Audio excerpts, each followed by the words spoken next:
Ang ranging po ay ito po ay ang lugar kung saan po after ng brooding, nilalagay po natin ang ating mga manok. Ang ranging po ay isang lugar po kung saan malayang nakakagalaw ang ating mga manok. Ito po ay nasa edad 1 buwan pataas. So dito po sa lugar na ito, importante po na may tama silang espasyo, and sa stage po na ito, dito po rin nade-develop ang kanilang mga katawan, especially po ang kanilang body frame. Kaya importante po na nagagawa po nila yung normal nilang activities. And also dito po, nade-develop din po ang kanilang mga gender characteristic, kanilang mga muscles, yung growth ng kanilang mga buto, conforme po kung ano po ang gender ng ating mga manok. Kaya po importante na masuportahan po natin sila ng tamang nutrisyon para po tuloy-tuloy ang development ng kanilang mga katawan. Na-mention po ni Doc Ayan yung importansya ng body frame during ranging period. So ano po yung mga nutrisyon para masuportahan po natin galing sa feeds yung pag-development ng body frame ng mga manok?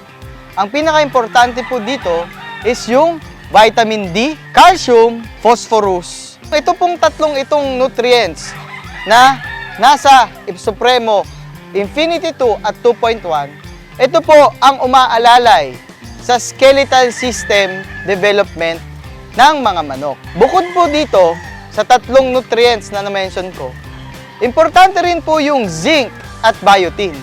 Para saan po yung zinc at biotin? Ang zinc po, isa po yan sa merong mineral na may immune function, plus meron rin po siyang function sa feather development. At yung biotin naman po, ito po ay isang nutrient na nagpapadevelop ng mga joints ng ating mga manok. Kaya ito pong mga combination ng nasabi kong nutrients, ito po ang nag-i-incorporate sa Rovivin Max na nasa Infinity 2 at 2.1.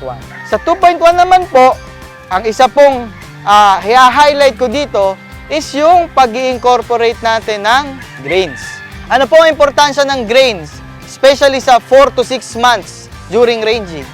Ang grains po, siya po ang nag-e-exercise sa gizzard, which is isa pong primary digestive organ ng mga manok na kailangan po niyang ma-exercise dahil po siya ay muscle.